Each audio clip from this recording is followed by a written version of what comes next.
also big in so no wakan one kata wakan I not making kind be was saying he was all kind say Omanhene we you ukasa nko 40 and also what be among say minimum ra she be the fee now so what be among say constitution no say I was reading article 97 97 1G no what's saying if he there leaves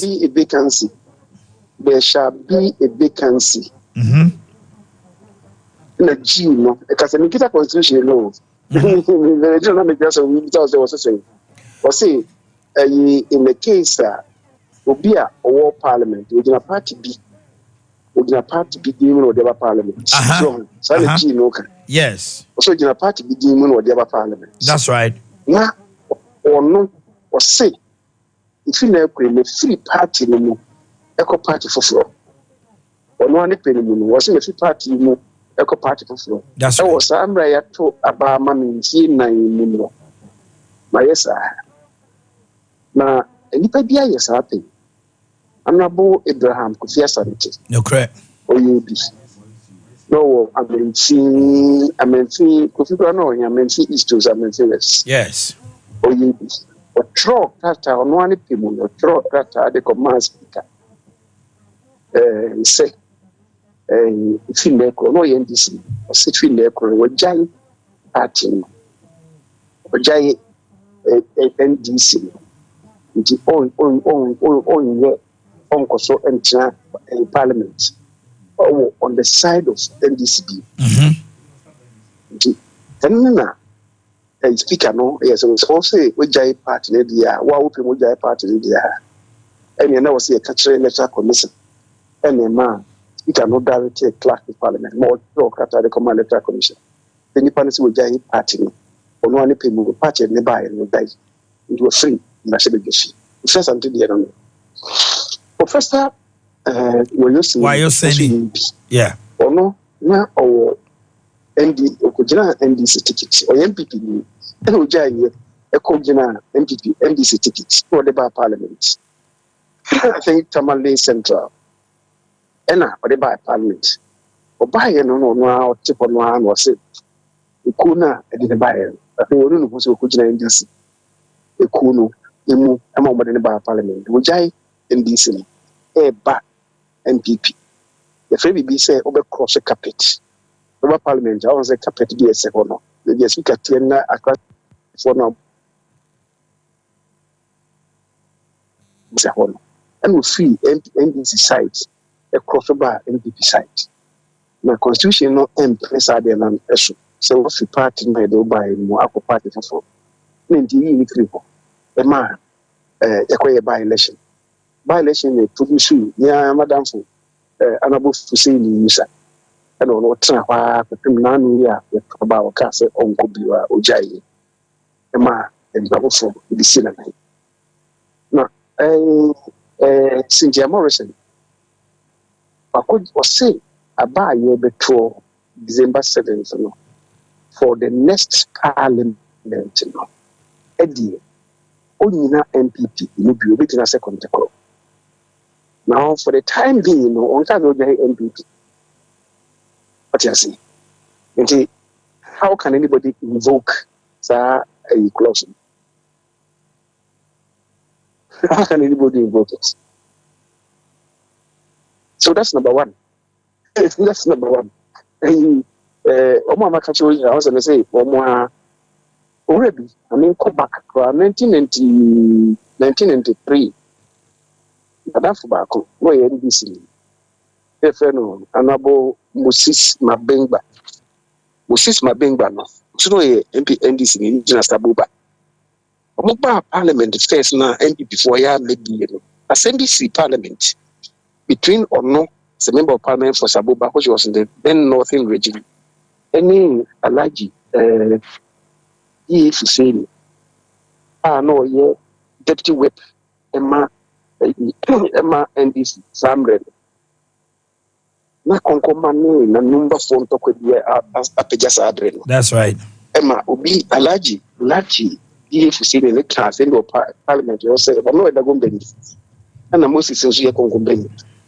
And some neighbors say, Concoma for Nanya no more yanwa.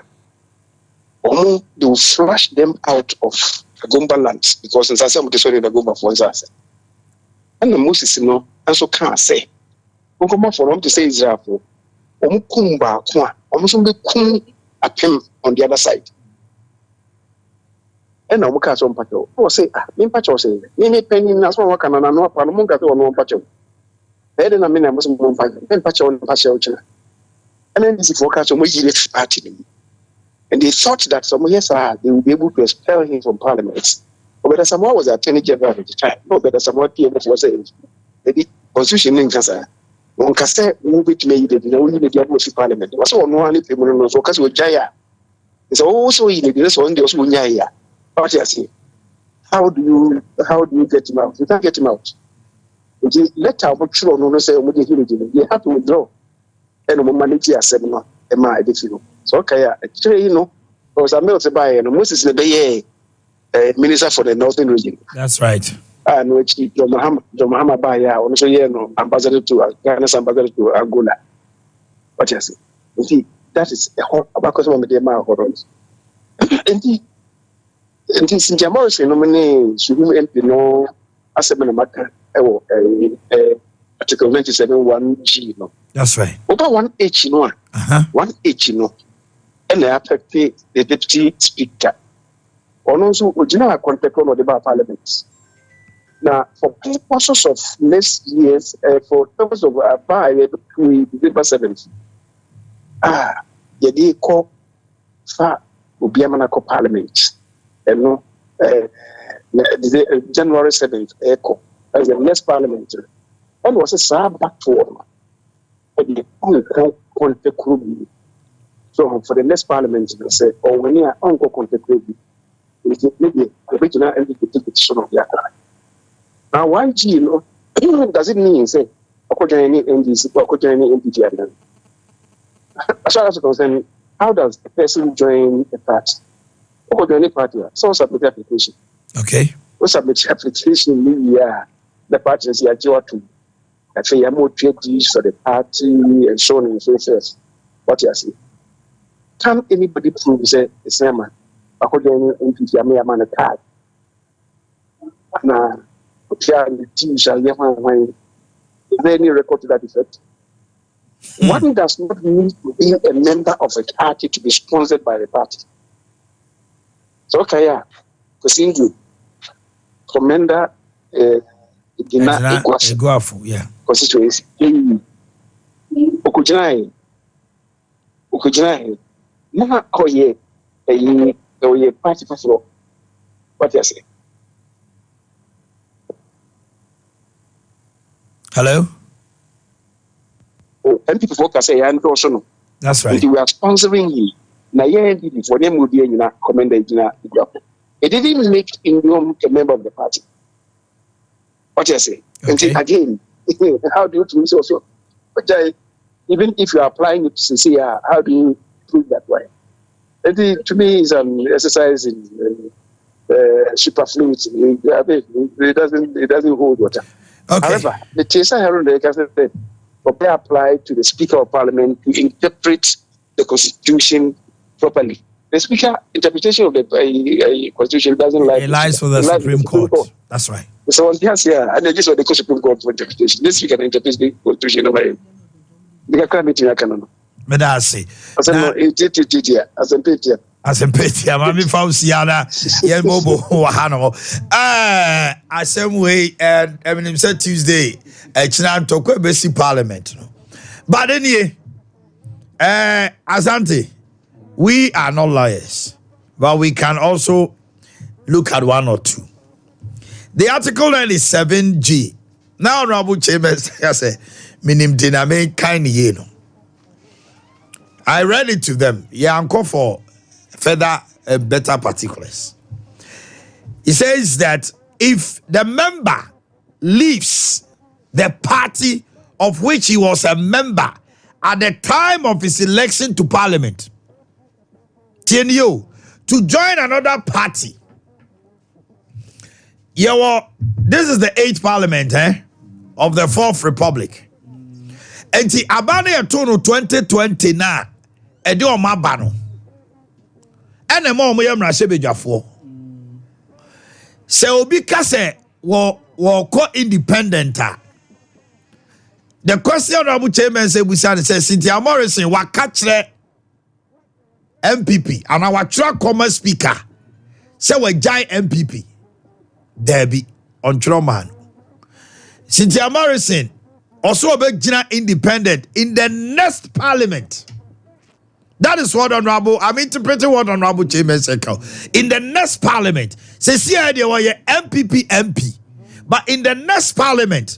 But the Muslim say he has showed forth say he is not going to be part of MPP again. And the now they see I want to declare an intent. No, how do they take the intent? What does the law say about the intent? Esiama was an independent candidate. Yet Tuabaman as independent. Only the any age, you know.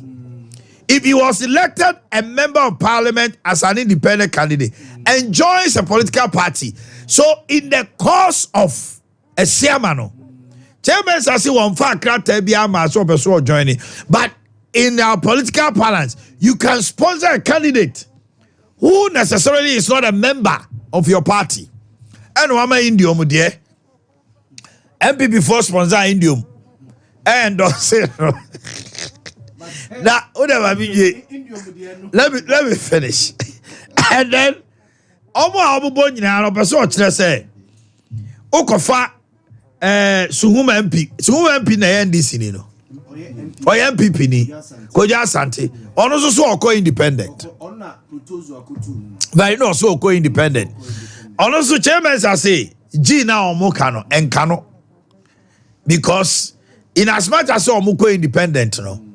They have not written officially to Parliament, say, because F no, it says if he resigns from office as a member of Parliament by writing under his hand address to the Speaker, and if he leaves the party of which he was a member at the time of his election to Parliament to join another party. Honorable Sister Cynthia Morrison ni ko jasa to omunko join the party bia omusa asunya FPP yare asante ma bi table ase we constitutional crisis kese pa na obligato agodan ko moya wudie edi se a lawyer for no na ebebem omubebem na we lawyer bia o find this lawyer better asia obe come na ye the find people lawyer better they are confusing us agodan ti na mra no o fra maliba efra ayi o de fra maliba de obe kanu no obi tie wi a o fra gari ni mako a obe ka wie obe ka se fra digital macro fra ayi baba jama o fra na obi chiri mama emra no situate no pepepe o fra gari ni mako no ne nana ewu abafo ayi lawyer. Oh, she has out. The Abba weekend, the Mentiasi, Sam, Cynthia Morrison. Court to Pertin Acase, Omanhene Yaw, Major Woman Mentiasi, and the Mentiasi. God saw my uncle, Cynthia Morrison. Yes, this year be a war, gonna work. I'm glad this year, Omo court. Aye, say, Omontiasi says Cynthia Morrison to Sana Mono. Anti yemfa court injunction nto no so na wan file e na court grant ya momo e ti no tie me electoral commission so say when no man process maame na ansa amana tie me maame no court nka so ma ne contest you court de eso ato no so kopim so omo be hwe the merit of whether or not say application na omo de bre citizens no and our residents of the constituents, no, and the court will want to go into the merit and realize, say, Omasem ne dimwa, and wakache electoral commission say, train, na day, yen shishemu, because you see how court granting or say, why no independent candidate.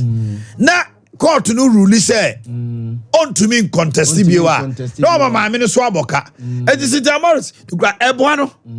Marakunta.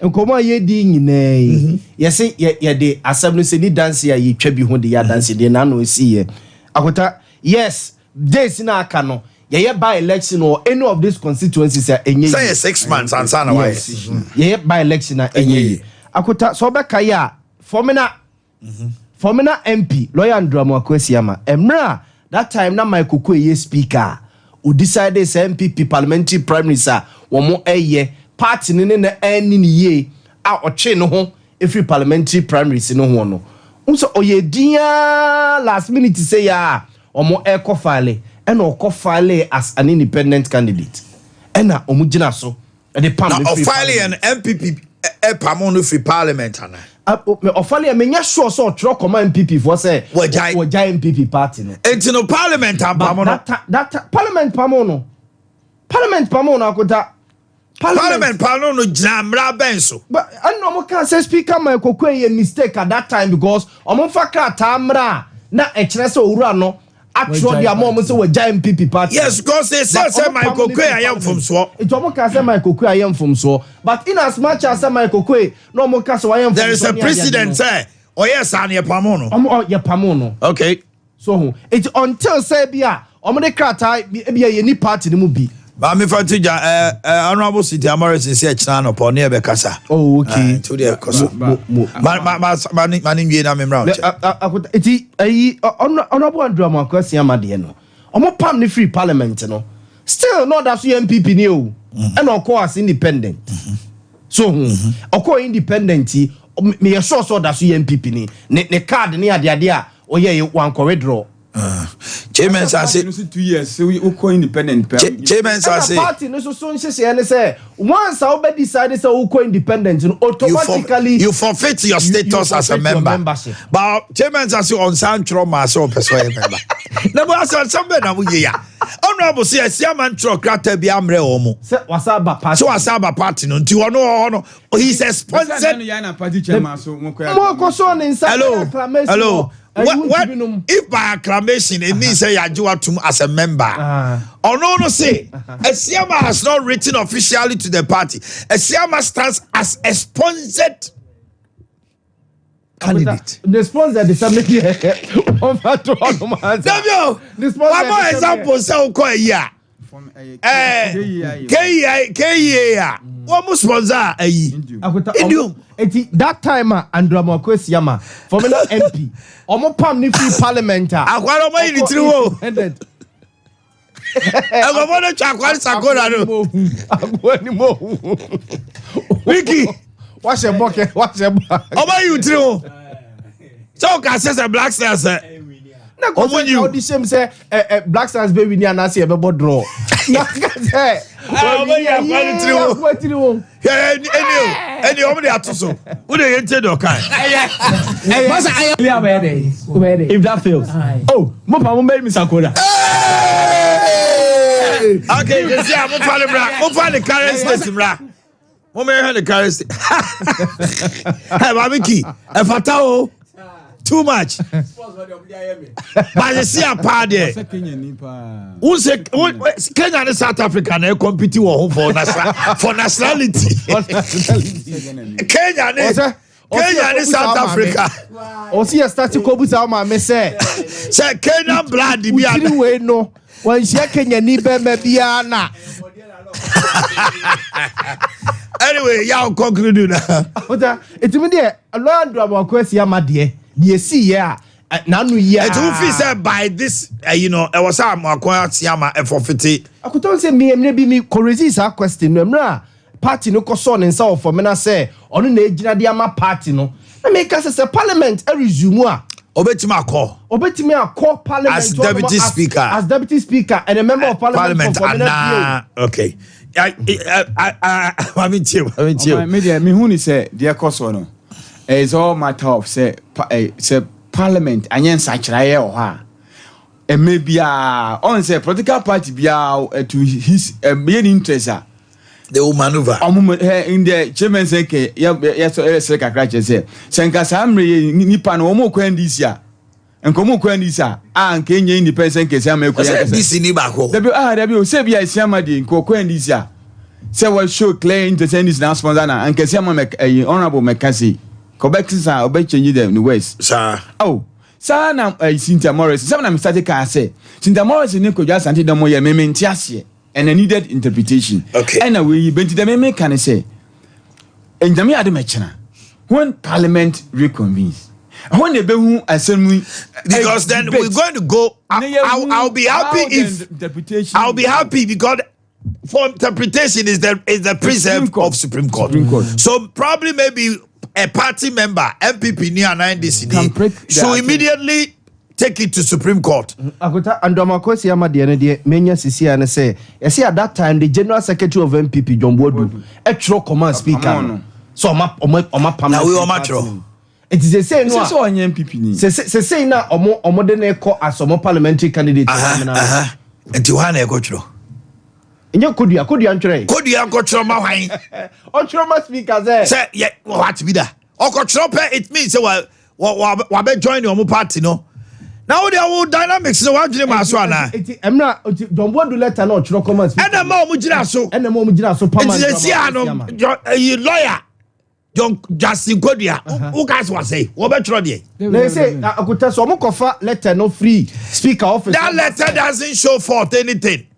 Say the bad president. No, we want trauma. I took the DNA president. I say we Kodua want church. Say another letter be emerge. Say John Bodu kran drama. John Bodu Troy.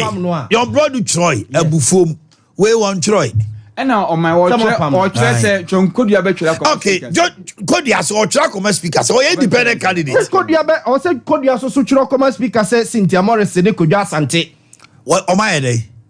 Omanhene. Now what's about okay? I was able to foi. Ochra come be ready. Now akota omo amuso so Ochra come Kodua. So no produce letters. Ono control Kodua. Obo track parliament say he's no more. And when Basadia wa resign you. It forfeits the stature as speaker. On Juro Bibia.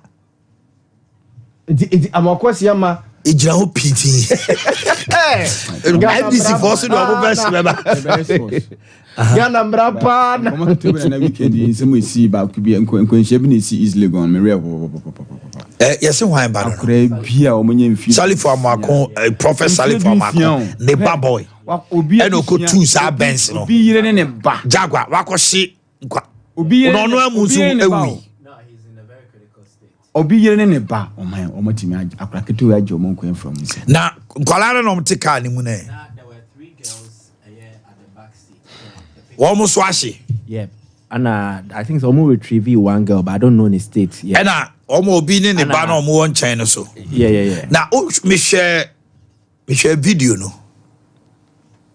Me share video no. The speeder. It was. I don't CCTV know. Speed. What I suspect now Formula 1 car. Jaguar cars no. So speed cars so one you careful it means same. So I am suspecting on perfect in a driver near. And all person can records records. Say unfortunately speed unfortunately speed needs same. You could see CCTV camera. Clearly, we lose control. Speed where? We lose control. He lost control. Was a balance kakra before the collided with the other way? No, a balance kakra. He lost control. Jesus Christ. Jesus Christ. And you crash you. Yeah, a piano ball. I think that that be so matter la found and I think a bupo be so exactly so pon na a ma ignition by Janet Tomu and the girls at the back were trapped and there was no and the moment the car hits like that side on the car so they could not escape electronic cars better be untimi hey yeah I was very touched say somebody's this life. Akolaya ko pass mama Professor Salifo Amako. Papa. One for year no. Almost on the day na ne baba ko credit in the birthday. Birthday celebration. It's a birthday celebration or kutu ni mameka. And 7 the way I buy any sika no. Aya na ya bechi ne kakra. I think so uncle speedo. Omo allow time na papa ne mame no. Hey, the speed was just too he lost. And it's a car by 20 meters. Just collide no or balance kakra. He lost control. Speed cars the let the agros out. speed cars there. Hey. It's now power car ma me fanya test kakra me fan hamra. Hey chairman, nya wotre. Car no nyanti didi mo we do na traffic international driver ba ko pay abo ama. Yaw, onim ka twi bruta. So, me obi abo ama twi car am tinche ya me so. Boy careful. Na me dey me twi na te mention dey so bomb pie. Now ground mention careful na wo ka ye. Na wo car no se ba wo se wo twi car se dan chesa. Ntinya dia metrem. Biggie. Na Black Stars match ne go see say. Yankopon ya do match na 1 p.m. and ye bo the February of Martyrs Stadium, Libya. Yeah. And the Black Stars team na kwa kodru. They arrived and draft 4:30 p.m. GMT, which is 6:30 p.m. Libya honum. Almost free about 10:30. So they took. Yeah. Yani akosi. Akosi. Do you know kumas enkana ye bi mention? Don't expect. But has when I'm to. Oh, Enra has we need. Enra. By 2 goals to. Enra won free kick. Akwana pass kick no boshe enu pa. So bia munya botre. Dabi anya has na boshe yo. Prempe yi. Me say munya botre. But when has number 10 no Sani Muhammad. Enra won free kick. The boy is a dazzler. Legend boy ni number. Yeah, me see munya time my. Emma Watara. Papa. Na Watara yem pamuno. But no crazy. Jamo bon pa ese yem pamuno. Sudan for so kwa America dey mu ya gbe enu asesa no. Sudan ni be. Players. Assistants they are legally permitted to be in the US. Now Sudan one man. No, but if Sudan war mikro mu a war honum na makodo America na mazabetna. Asante Ebuade asem na okay. They are legally permitted to be in the US. Yes, for so now they are. So man, 6 months and now 1 year. But almost say can excuse themselves. Ghana select side and Ebebo born. Almost so free Sudan. Omo Ghana. No, free omo. Obi na contact here. Musi Ghana select side na Ebebo bo akotom so free Sudan. Omo Ghana for jene. Ya kosere abusu for Ghana for mo bo wiane ene mo ba. Ele obi le contact. Obi le contact. I was ya for big crowd why.